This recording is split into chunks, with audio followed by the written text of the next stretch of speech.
Assalamualaikum warahmatullahi wabarakatuh. Nama saya Devi Permatasari dengan NIM 220407. Di video ini saya akan menjelaskan materi dari kelompok 1 sampai kelompok 6 guna memenuhi UTS mata kuliah Teori Ekonomi.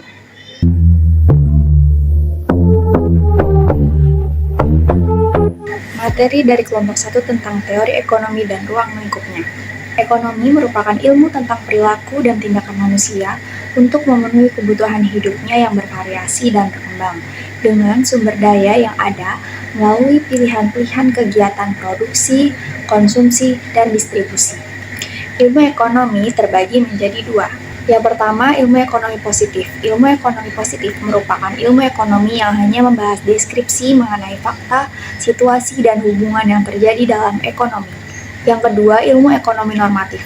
Ilmu ekonomi normatif merupakan ilmu ekonomi yang hanya membahas pertimbangan-pertimbangan nilai etika. Ilmu ekonomi juga memiliki ruang lingkup, yaitu ruang lingkup mikro dan makro. Keduanya memberikan batasan dan asumsi yang jelas. Yang pertama, ekonomi mikro. Ekonomi mikro merupakan cabang ilmu ekonomi yang khusus mempelajari bagian-bagian kecil atau aspek individual dari keseluruhan kegiatan perekonomian. Inti dalam ekonomi mikro adalah masalah penentuan harga, sehingga ekonomi mikro sering dinamakan dengan teori harga atau price theory. Yang kedua, ekonomi mikro.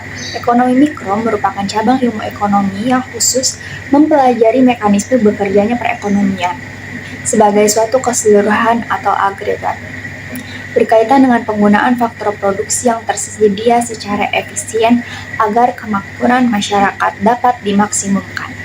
Intinya, ekonomi makro menganalisis penentuan tingkat kegiatan ekonomi yang diukur dari pendapatan, sehingga ekonomi makro sering dinamakan sebagai teori pendapatan atau income theory. Ilmu ekonomi memerlukan alat analisis untuk menerangkan teori-teorinya dan untuk menguji kebenaran teori-teori tersebut. Grafik dan kurva adalah alat analisis yang utama. Pada tingkat yang lebih mendalam, matematika memegang peranan yang sangat penting. Selain itu, statistika juga diperlukan untuk mengumpulkan fakta dan menguji kebenaran teori ekonomi. Ekonomi deskriptif atau deskriptif ekonomi menggambarkan keadaan yang sebenarnya wujud dalam perekonomian. Tugas utamanya mengumpulkan keterangan-keterangan faktual yang relevan dengan masalah ekonomi. Teori ekonomi memberikan pandangan-pandangan yang menggambarkan sifat hubungan yang wujud dalam kegiatan ekonomi dan ramalan tentang peristiwa yang terjadi apabila suatu keadaan yang mempengaruhinya mengalami perubahan. Tugas teori ekonomi adalah memberikan abstraksi dari kenyataan yang terjadi dalam perekonomian. Ekonomi terapan atau applied economics disebut juga ekonomi kebijakan dengan mengambil konsep dalam teori ekonomi dicoba untuk menerapkannya dalam kebijakan ekonomi dengan tetap memperhatikan pada data dan fakta yang dikumpulkan oleh ekonomi deskriptif. Tujuan kebijakan ekonomi antara lain mencapai pertumbuhan ekonomi yang pesat, menciptakan kestabilan harga, mengatasi masalah pengangguran, dan mewujudkan distribusi pendapatan yang merata. Metode ilmu ekonomi secara sederhana merupakan upaya manusia untuk memenuhi kebutuhannya yang bersifat tidak terbatas dengan alat pemenuhan kebutuhan yang berupa barang dan jasa yang bersifat langka dan terbatas, serta memiliki kegunaan yang alternatif. Metode yang digunakan dalam ilmu ekonomi menurut Charmaine dan Prihatin meliputi yang pertama metode induktif, yaitu metode di mana suatu keputusan dilakukan dengan mengumpulkan semua data informasi yang ada dalam realitas kehidupan. Yang kedua, metode deduktif, yaitu metode ilmu ekonomi yang bekerja atas dasar hukum, ketentuan, atau prinsip umum yang sudah diuji kebenarannya. Yang ketiga, metode matematika, yaitu metode yang digunakan untuk memecahkan masalah-masalah ekonomi dengan cara pemecahan soal-soal secara matematis. Yang keempat, metode statistika, yaitu suatu metode pemecahan masalah ekonomi dengan cara pengumpulan, pengolahan, analisis, penafsiran, dan penyajian data dalam bentuk angka-angka secara statistik.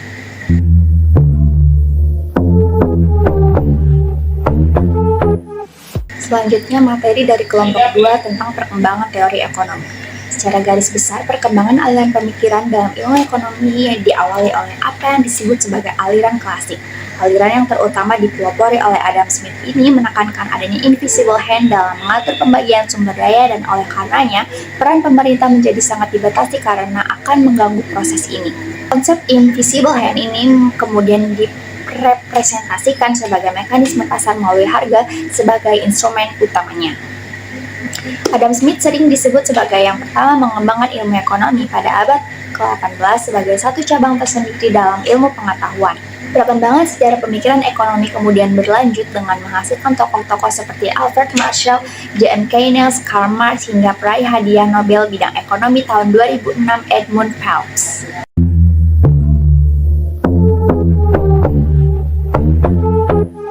Materi dari kelompok 3 tentang elastisitas permintaan dan penawaran. Elastisitas permintaan adalah suatu alat atau konsep yang digunakan untuk mengukur derajat kepekaan atau respon perubahan jumlah atau kualitas barang yang dibeli sebagai akibat perubahan faktor yang mempengaruhi. Elastisitas harga permintaan ialah derajat kepekaan atau respon jumlah permintaan akibat perubahan harga barang, atau dengan kata lain merupakan perbandingan dari presentasi perubahan jumlah barang yang diminta dengan presentase perubahan dengan harga di pasar, sesuai dengan hukum permintaan, di mana jika harga naik, maka kuantitas barang turun dan sebaliknya. Faktor-faktor yang menentukan elastis harga permintaan yaitu, yang pertama tersedia atau tidaknya barang pengganti di pasar, yang kedua jumlah pengguna atau tingkat kebutuhan dari barang tersebut, yang ketiga jenis barang dan pola preferensi konsumen, yang keempat periode waktu yang tersedia untuk menyesuaikan terhadap perubahan harga atau periode waktu penggunaan barang tersebut, yang kelima kemampuan relatif anggaran untuk mengimpor barang. Elastisitas penawaran ialah perbandingan antara seberapa besar perubahan jumlah barang yang ditawarkan sebagai akibat dari perubahan harga. Koefisien elastisitas yang diperoleh adalah positif akibat dari korelasi yang positif antara perubahan harga dengan perubahan jumlah barang yang diminta. Faktor-faktor yang mempengaruhi elastisitas penawaran yaitu, yang pertama, barang hasil pertanian bersifat inelastis karena sukar untuk dikurangi atau ditambah dengan segera bila terjadi perubahan harga. Sebaliknya, barang hasil industri lebih bersifat elastis. Yang kedua, dalam jangka pendek, jika terjadi perubahan harga, maka produsen sulit untuk mengubah barang yang ditawarkan sehingga penawarannya bersifat inelastis. Sebaliknya, dalam jangka pendek di mana produsen mampu mengubah biaya tetap, maka sifat penawarannya lebih elastis. Yang ketiga, munculnya atau menghilangnya produk saingan. Yang keempat, adanya terobosan untuk membuat barang baru.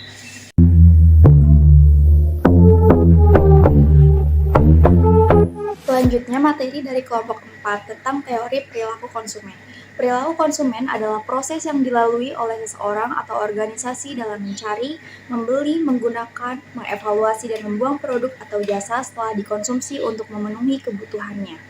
Macam-macam teori perilaku konsumen. Yang pertama, teori ekonomi mikro. Teori ini beranggapan bahwa setiap konsumen akan berusaha memperoleh kepuasan maksimal.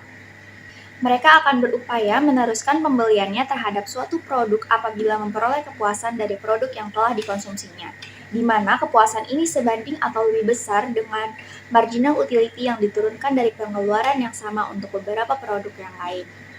Yang kedua, teori psikologis. Teori ini mendasarkan diri pada faktor-faktor psikologis individu yang dipengaruhi oleh kekuatan-kekuatan lingkungan.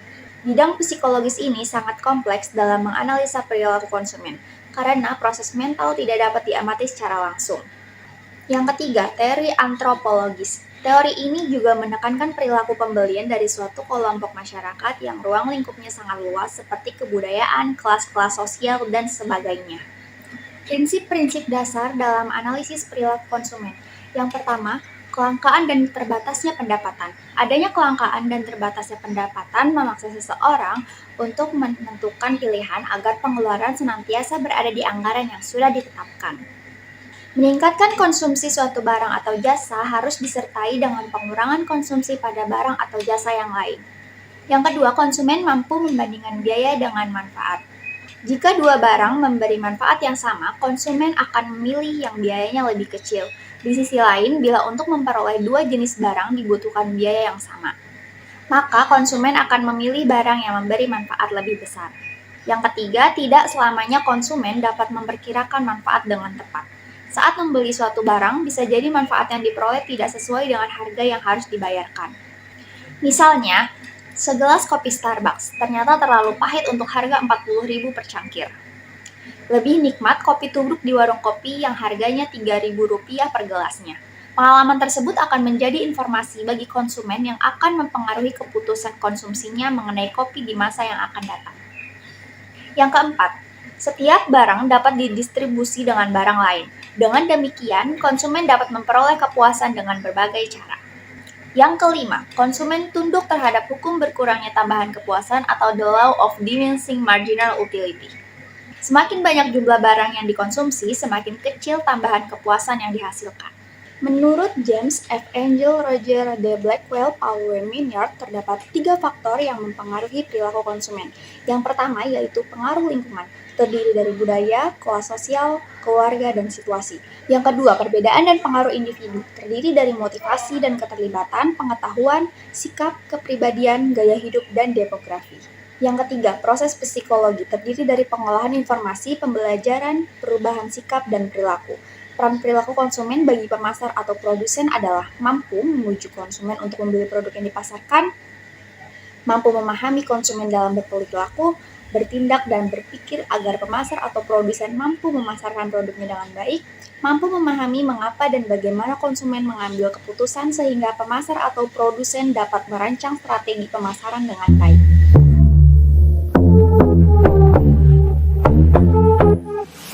Materi dari kelompok 5 tentang teori biaya dan penerimaan. Biaya adalah jumlah uang atau sumber daya yang dikeluarkan atau dikorbankan untuk mendapatkan atau menghasilkan suatu barang atau jasa. Ini mencakup semua pengeluaran yang terkait dengan proses produksi, distribusi atau penyediaan barang atau layanan tertentu. Biaya produksi adalah seluruh biaya yang dikeluarkan oleh perusahaan guna membiayai proses produksi dalam mengolah bahan mentah atau bahan setengah jadi menjadi produk jadi yang siap untuk digunakan oleh konsumen. Menurut Haryanto, biaya produksi secara lebih luas dalam suatu perusahaan dapat dibedakan menjadi 5, yaitu biaya tetap, biaya variabel, biaya total, biaya rata-rata, dan biaya marginal. Biaya tetap atau fixed cost merupakan biaya yang dalam kurun waktu tertentu jumlahnya tetap dan tidak berubah. Biaya ini tidak tergantung dari banyak sedikitnya barang atau output yang dihasilkan. Misalnya, biaya gaji pegawai tetap, manajer, sewa tanah, penyusutan mesin, dan bunga pinjaman bank. Biaya variabel atau variable cost merupakan pengeluaran yang jumlahnya tidak tetap atau berubah-ubah sesuai dengan jumlah output yang dihasilkan. Dalam hal ini, semakin banyak jumlah produk yang dihasilkan, semakin besar pula biaya variabelnya. Misalnya, biaya bahan baku, bahan pembantu, bahan bakar, dan upah tenaga kerja langsung. Biaya total atau total cost merupakan jumlah seluruh biaya yang dikeluarkan untuk memproduksi semua output, baik barang maupun jasa.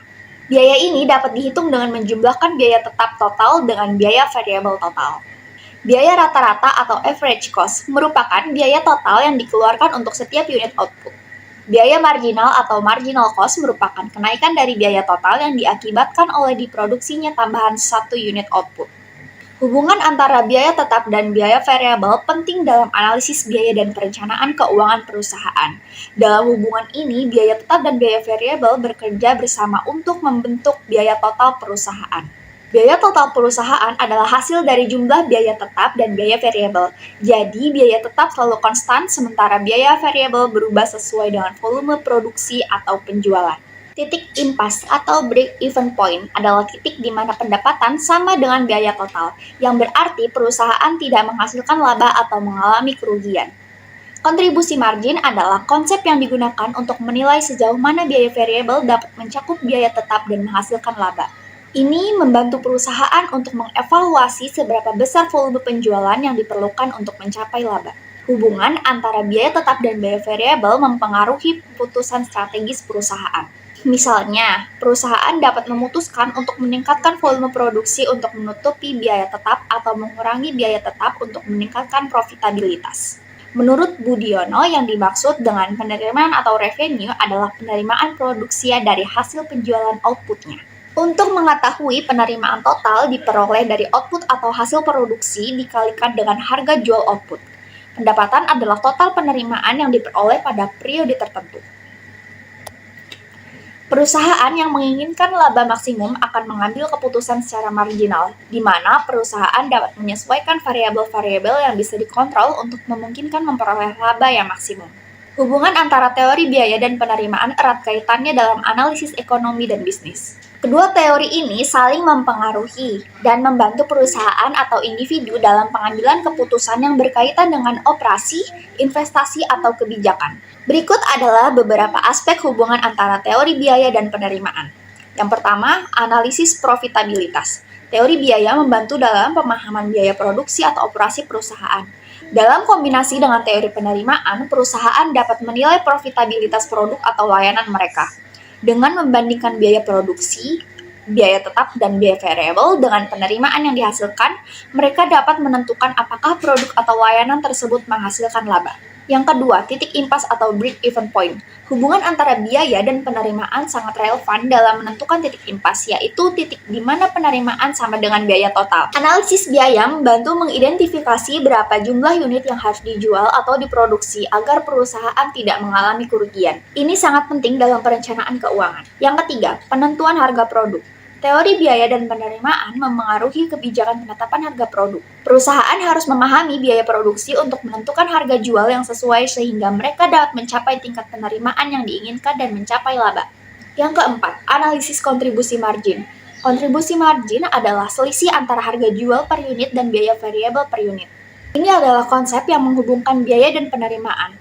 Dengan memahami kontribusi margin, perusahaan dapat menilai sejauh mana penerimaan yang dihasilkan oleh suatu produk dapat mencakup biaya variabel dan berkontribusi terhadap biaya tetap serta laba.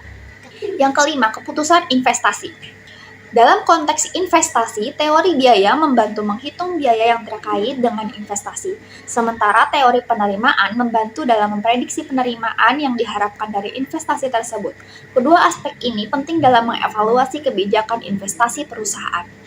Yang keenam, evaluasi proyek atau inovasi. Ketika perusahaan mempertimbangkan memulai proyek baru atau mengadopsi inovasi, mereka harus menghitung biaya dan memperkirakan potensi penerimaan. Analisis biaya dan penerimaan membantu perusahaan dalam menilai kebijakan tersebut.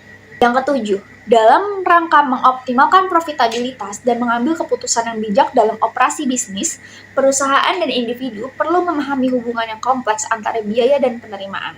Analisis ini membantu mereka untuk merencanakan, mengelola, dan mengembangkan usaha dengan lebih efisien. Biaya dan penerimaan perusahaan dipengaruhi oleh berbagai faktor yang dapat bervariasi, tergantung pada jenis bisnis, industri, dan situasi spesifik.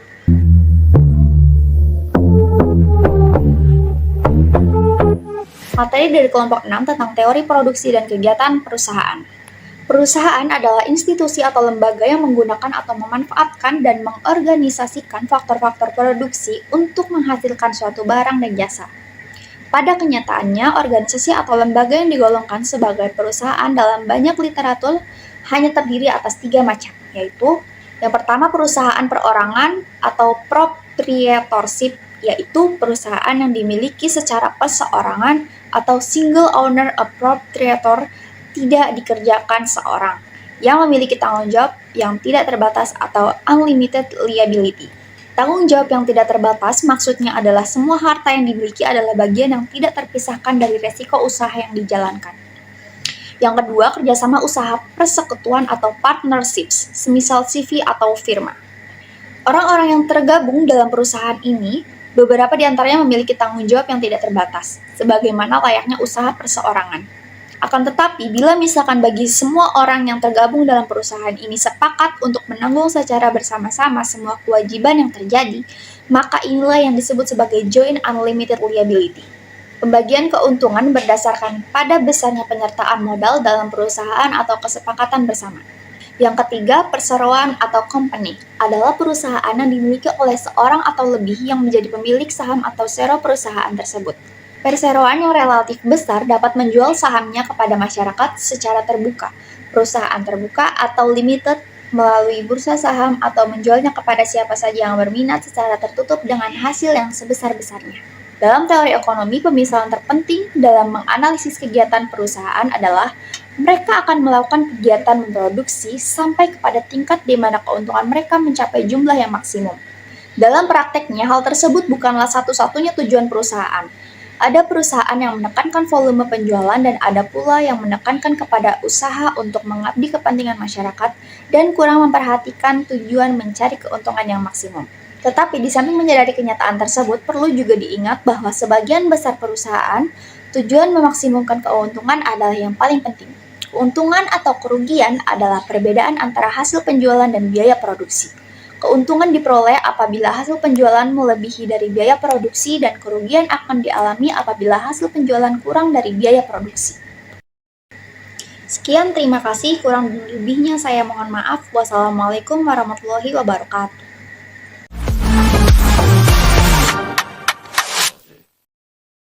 Materi 1 tentang struktur pasar. Pasar merupakan suatu sarana yang di dalamnya ada unsur penjual dan pembeli, baik itu pasar tradisional, pasar modern, dan lain-lain. Pasar juga merupakan tempat bertemunya antara penjual dan pembeli, baik secara langsung maupun tidak langsung. Contoh pasar yang antara penjual dan pembelinya berhubungan secara langsung adalah pasar yang sering kita jumpai dalam kehidupan sehari-hari, yaitu pasar tradisional, pasar induk, dan lain sebagainya. Sedangkan pasar yang antar penjual dan pembelinya berhubungan secara tidak langsung adalah pasar yang menggunakan sistem telepon atau pemesanan yang menggunakan media untuk memesannya, seperti Shopee, Lazada, dan lain-lain.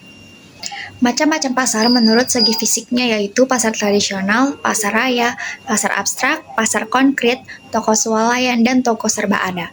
Macam-macam pasar berdasarkan jenis barang yang dijualnya yaitu pasar ikan, pasar sayuran, pasar buah-buahan, pasar barang elektronik, pasar barang perhiasan, pasar bahan bangunan, bursa efek, dan saham.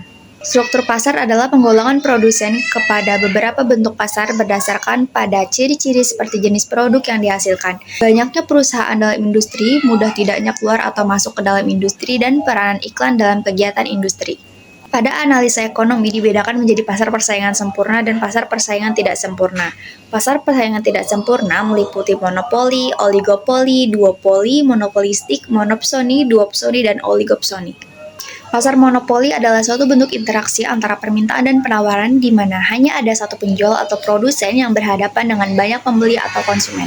Pasar oligopoli adalah suatu bentuk interaksi permintaan dan penawaran di mana terdapat beberapa penjual atau produsen yang menguasai seluruh permintaan pasar. Pasar duopoli adalah suatu pasar di mana penawaran atau jenis barang dikuasai oleh dua perusahaan. Pasar monopolistik adalah suatu bentuk interaksi antara permintaan dengan penawaran di mana terdapat sejumlah besar penjual yang menawarkan barang yang sama. Pasar monopsoni adalah suatu bentuk interaksi antara permintaan dan penawaran, di mana permintaannya atau pembeli hanya satu perusahaan. Pasar duopsoni adalah suatu pasar di mana hanya dikuasai oleh dua orang atau kelompok pembeli sebagai konsumen. Pasar oligopsoni adalah bentuk pasar di mana barang yang dihasilkan oleh beberapa perusahaan dan banyak perusahaan yang bertindak sebagai konsumen. Pasar mempunyai peran penting dalam 3 buah kegiatan yang sangat penting pula dalam kegiatan ekonomi yaitu yang pertama dalam bidang produksi. Proses produksi merupakan proses menghasilkan barang yang bertujuan untuk disalurkan kepada para konsumen yang bertujuan untuk memenuhi kebutuhan hidup mereka. Hal ini menunjukkan bahwa produsen membutuhkan pasar untuk menyalurkan barang hasil produksinya. Yang kedua dalam bidang distribusi. Distribusi merupakan proses penyaluran barang dari tangan produsen ke tangan konsumen.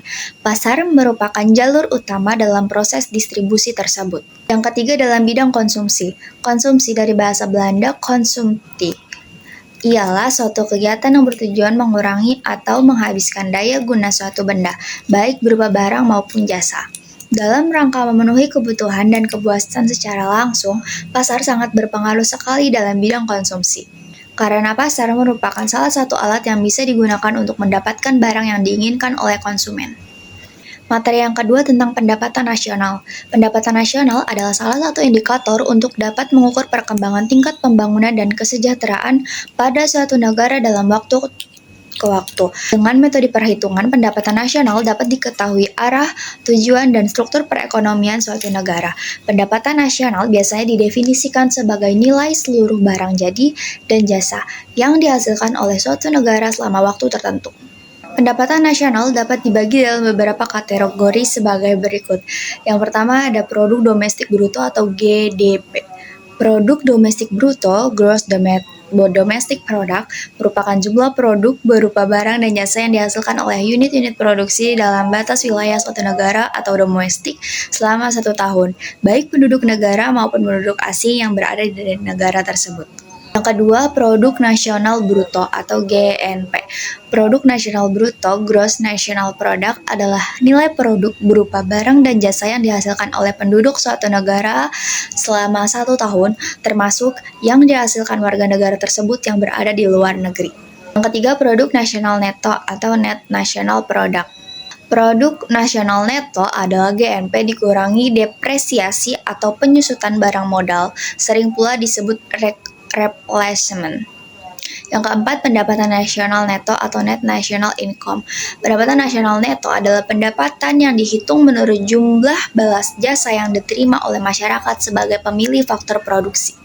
Yang kelima, pendapatan perseorangan atau personal income. Personal income adalah jumlah pendapatan yang diterima oleh setiap orang dalam masyarakat, termasuk pendapatan yang diperoleh tanpa melakukan kegiatan apapun. Yang keenam, pendapatan yang siap dibelanjakan atau disposable income.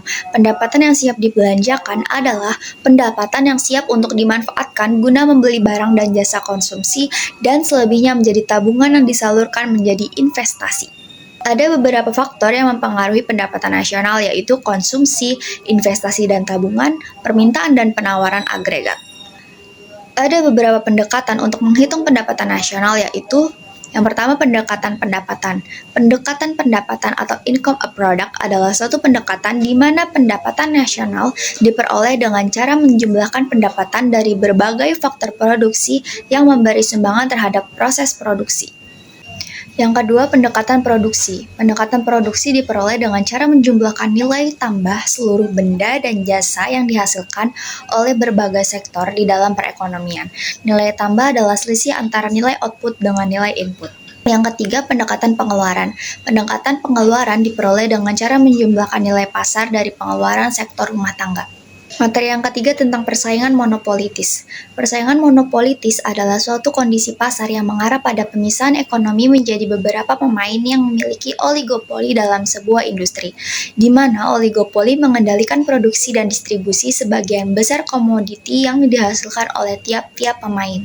Bentuk persaingan monopolitis dapat bervariasi, tetapi beberapa contoh umum meliputi yang pertama, persaingan monopolitis yang mengendalikan rahasia produksi. Yang kedua, persaingan monopolitis yang mengendalikan rahasia distribusi. Ciri-ciri persaingan monopolitis meliputi yang pertama, diferensiasi produk. Diferensiasi produk adalah strategi pembeda antara produk yang dijual dengan produk sejenis lainnya, baik dengan kompetitor maupun dengan produk inti yang dimiliki. Yang kedua, pemahalan produk. Pemahalan produk merujuk pada keseluruhan pengetahuan tentang karakteristik, kegunaan, dan manfaat dari produk atau layanan yang dijual. Yang ketiga, kebebasan masuk dan keluar pasar. Kebebasan masuk dan keluar pasar merujuk pada kemampuan perusahaan untuk memasuki dan keluar dari pasar dengan mudah dan efisien. Yang keempat, kurva permintaan yang elastis. Kurva permintaan yang elastis menggambarkan hubungan antara harga suatu produk dan jumlah yang diminta, di mana perubahan harga menyebabkan perubahan jumlah yang diminta dalam proporsi yang lebih besar. Fungsi persaingan monopolitis adalah untuk memungkinkan perusahaan menetapkan harga yang sedikit berbeda berdasarkan diferensiasi produk. Sistem persaingan monopolitis memungkinkan adanya inovasi dan pengembangan produk baru. Sistem persaingan monopolistik memiliki beberapa karakteristik seperti: yang pertama, ketidakpuasan terhadap pasar sempurna dan monopoli. Yang kedua, sumber daya alam yang melimpah. Yang ketiga, produk diferensial yang tidak terlalu tinggi. Beberapa contoh pasar monopolistik yaitu pasar kosmetik dan perawatan kulit, pasar pakaian, obat-obatan, tempat makan atau makanan cepat saji. Materi yang keempat tentang pasar bebas dan kebijakan pemerintah. Pasar bebas adalah perdagangan yang berfokus pada penjualan berdasarkan mekanisme penawaran dan permintaan tanpa melibatkan campur tangan pemerintah. Jadi, pengusaha memiliki kewenangan mutlak atas pengelolaan produksi dan harganya, serta bebas memilih siapa saja yang akan menjadi target penjualan mereka. Ada beberapa jenis pasar bebas, yaitu yang pertama AFTA, ASEAN Free Trade Area. AFTA merupakan pasar bebas yang dibuat guna mengakomodir hubungan dagang atau ekonomi antara negara-negara yang ada di regional Asia Tenggara. AFTA terbentuk pada 1995 lewat kesepakatan yang dibuat 7 negara anggota seperti Indonesia, Malaysia, Singapura, Thailand, Vietnam, Filipina, dan Brunei Darussalam.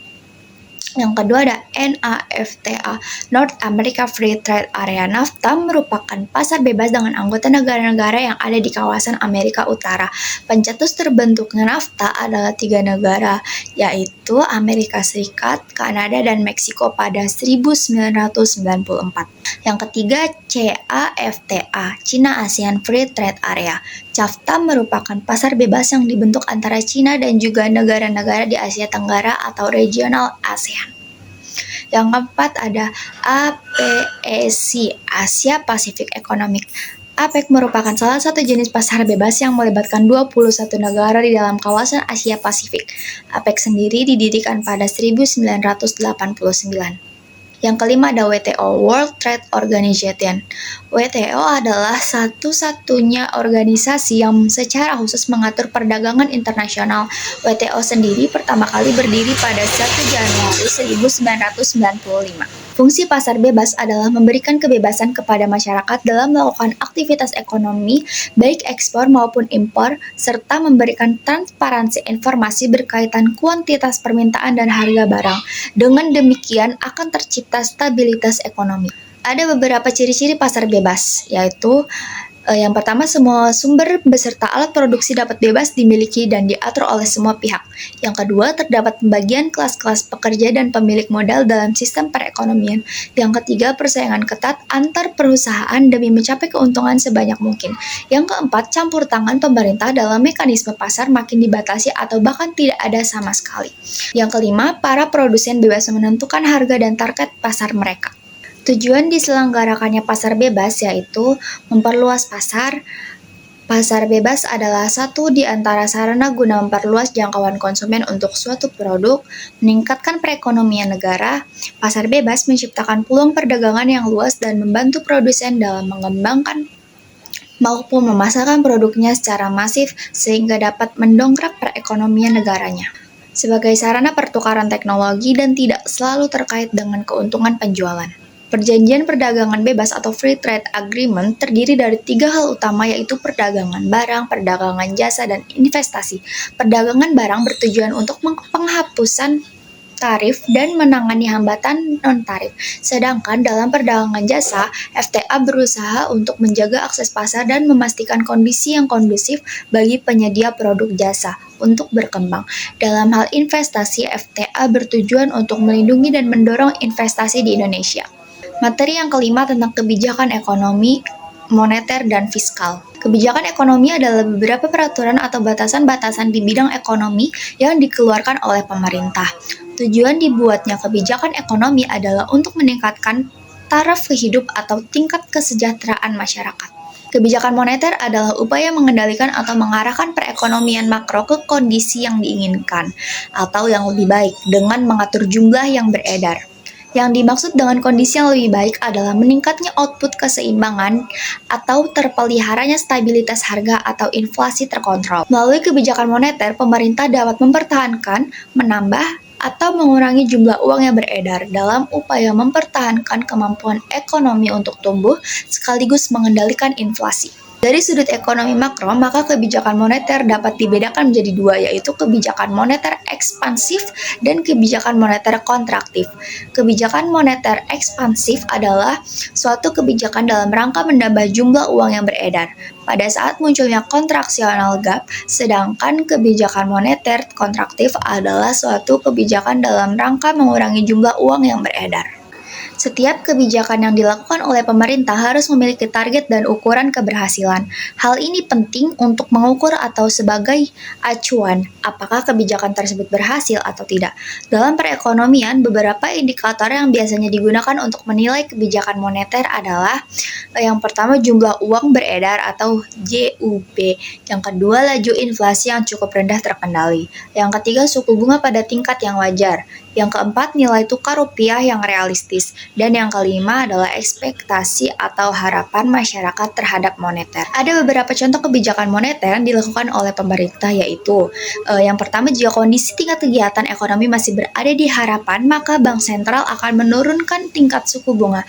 Hal ini akan membantu masyarakat melakukan pinjaman sehingga banyak investasi yang ada di masyarakat.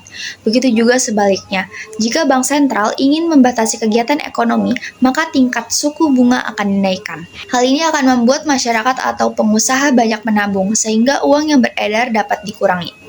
Yang kedua, pada saat perekonomian mengalami resesi, maka uang yang beredar perlu dilakukan penambahan untuk mendorong kegiatan ekonomi, yaitu dengan cara membeli surat-surat berharga. Di dalam mengurangi kegiatan ekonomi yang berlebihan pada saat terjadinya inflasi, maka harus mengurangi uang yang beredar dengan cara menjual surat-surat berharga.